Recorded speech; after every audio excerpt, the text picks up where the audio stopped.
All right. Hey, everybody. Dr. Joe here, and welcome, my fellow Rustations, to part two in our Rust series. Now, before we get started here, let's go ahead and let's move into our Rust demo and let's get this thing rocking and a rolling here.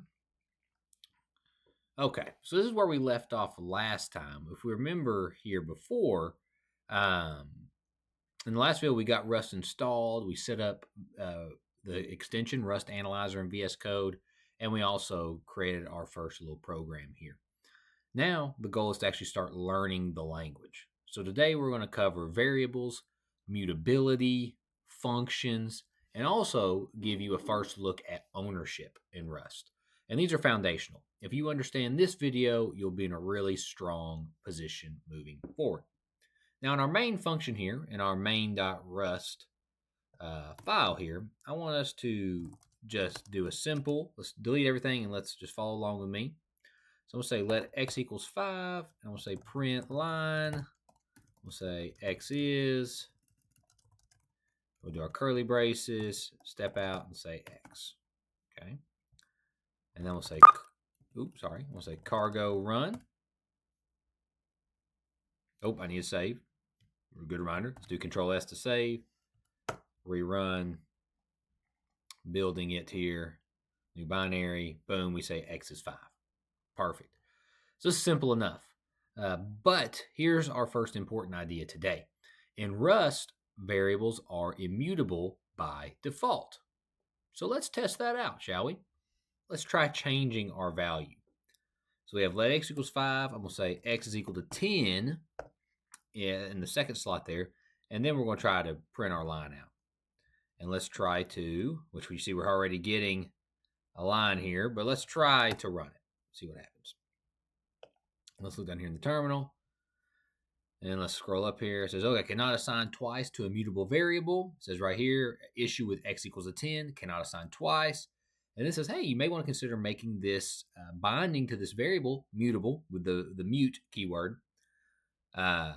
And so it even says down there, cannot compile this file here. So Rust is trying to tell you something here. It's saying, hey, you can't assign twice to an immutable variable. And that's an intentional design decision with Rust. If you actually want a variable to change, you need to explicitly, as the programmer, say that's what you want to have happen. So let's say we said let mute x equals 5. Then we say x equals 10. And then we print our line out here. So let's try that. Let's say cargo run. And we see down here, let me just let's just clear the terminal. Let me rerun it here. Okay, so we see here it says value assigned to x is never read. You see it says let mute x equals 5. It says, hey, maybe it was overwritten before it was read. And then we actually see we get x is 10. So this actually allows us to reassign x. Okay, now, so this works now.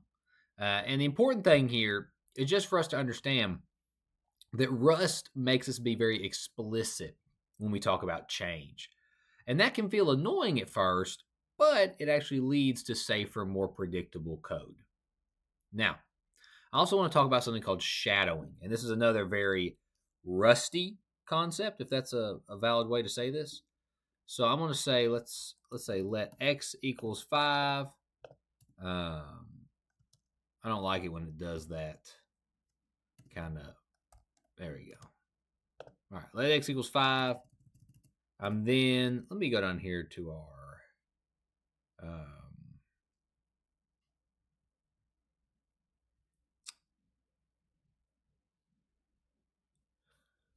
this here. See if we can figure our Rust settings here. Format.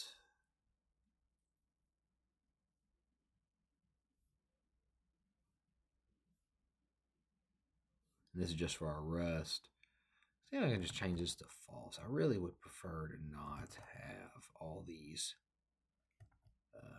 things there talking to me. Okay, well, I guess that's just going to keep going there regardless. I may look into that. You know, I would like to see if we could um, not have it be constantly giving us that printout there. But anyways, that's fine. We'll keep that recommendation there for the integer 32-bit there. So let's say let x equals 5. Well, let's say let x equals x plus 1. So let's say that. And then we say print line x is x. Let's now compile this here for us.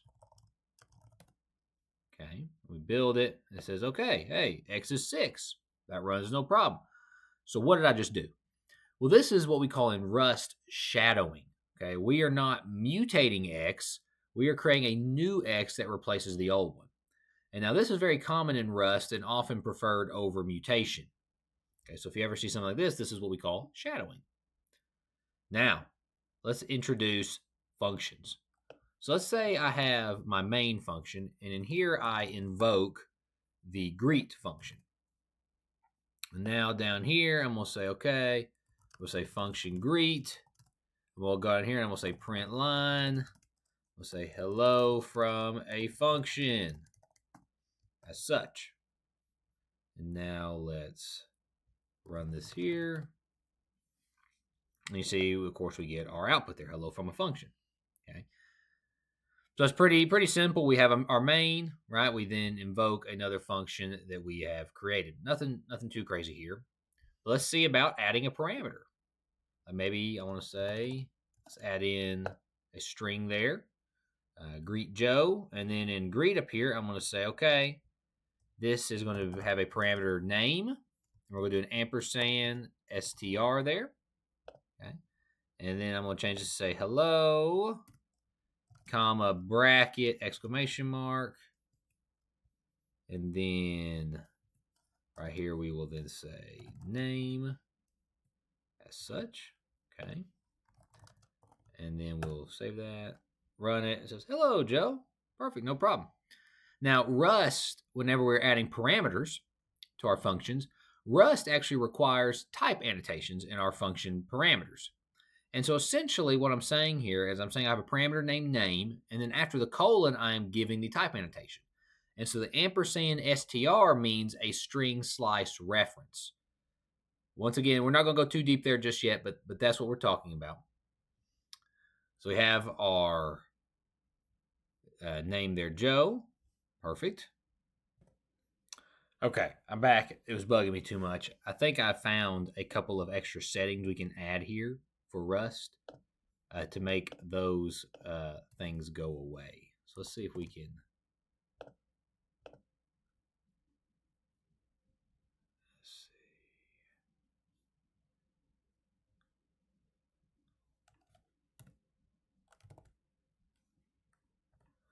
Okay, so what I did here is I went down to our Rust language-based settings there, and I added these. But I think part of the problem,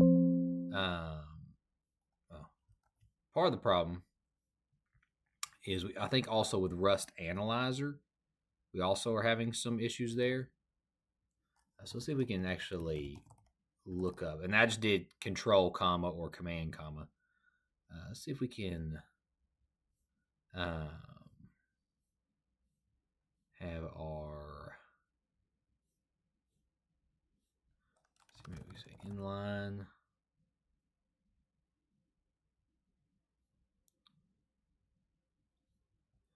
Inlay hints. Let's see about that. There we go. Okay.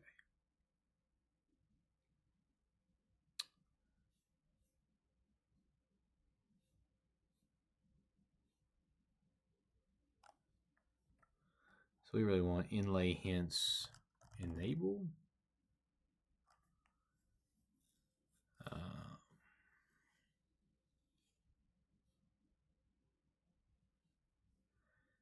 So we have quite a few here options, but it seems like most of them. So parameter hints. See if we can disable that. And this inlay hints here. Maybe type hints as well. As a teacher, that just kind of annoys me sometimes if I'm not trying to show that behavior and then it does it. So let's try that right there. Let's see if now. Much better. Okay. I don't like it showing like shadowing me there while I'm trying to teach you what I'm trying to teach you right now. Okay. So we have that fixed. We'll say cargo run one more time just so we can see it. So it says hello, Joe. Now let's talk about some return values. So let's try this. Let's say we go up here in the main and I say, okay, I'm going to say let result equals add 3 comma 4. And then over here, I'm going to say we have a function called add. And in our parameters here, we're going to have A, which is a 32-bit integer, and we have B, which is a 32-bit integer. Looking good so far. We'll then say A plus B. Okay. Now let's try this. I'll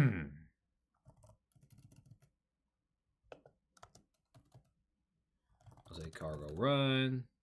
So you get an issue here, right? So I try to run this. It says we have mismatched types. An issue here, right? Now, one thing we need to also be sure that we do is we need to specify what our return is going to be. So if you've ever done type annotations in Python, you've probably seen this before. But we want to do a arrow as such and say I32 like that. Okay. So that's one thing we want to do there. Now let's try to run this now. We'll say cargo run. Says, hey, we use an unused variable result here in function main. Okay. It says this is intentional. You may want to prefix it. Okay. Now, let's print our line. I should have done that. Let's say the result is, say result. Okay. Now let's run that right there. And we see here now we get the result of 7. So we have our 2 parameters, both 32-bit integers. We return a 32-bit integer. Our result of the operation is A plus B. We call and store the result of the function call in the variable result, and we add 3 and 4. We then print that into a print statement, and you see we end up getting our result is 7. Now, you may be thinking something odd here. There is no return here. Rust will actually return the last expression for you automatically. Now, let's say we were going to go here and say maybe nothing changed here, but we end up doing a colon here or semicolon here at the end. Okay. And now let's try to run this.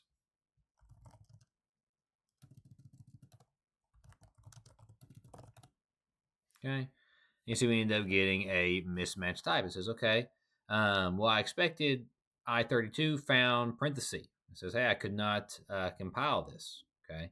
It says, it simplicity returns just parentheses as its body has no tail or return expression. Okay. So that's an issue there, right? Now, what we'll want to do now is we'll say, okay, the issue. And you may be like, well, all we did was add a semicolon, right? Well, what's the problem here, Joe? Well, the issue is that the semicolon actually turns that expression into a statement. And if that's the case, nothing actually gets returned, okay? So notice the difference between it was an expression before. Now we added a semicolon, it is now a statement, and that will not be returned. That is one of those classic Rust gotcha type of moments there. So always be careful about that. Okay. All right. Now I want to do a little bit with a first look at ownership and kind of talking a little bit about ownership in Rust. So in our main code here, let me kind of zoom in just a little bit so we can kind of see what we're doing here a little bit. Okay. So I'm going to say let S1 equals string from, we'll say hello, and let S2 equals S1. And I'll print line, and then we'll say print out what's in S1. Okay. And that's really all we're doing. Now, if I try to run this, you'll notice I get an error. It says, okay, move occurs, right? We see here S1, this move occurs because S1 has a type string, which does not implement the copy trait. We then see, okay, the value's moved here. And then we see that we try to borrow a value from S1 after we've moved it. And then it tries to say, hey, you may want to clone this. And then it says, hey, I could not compile this. So what's this trying to tell you?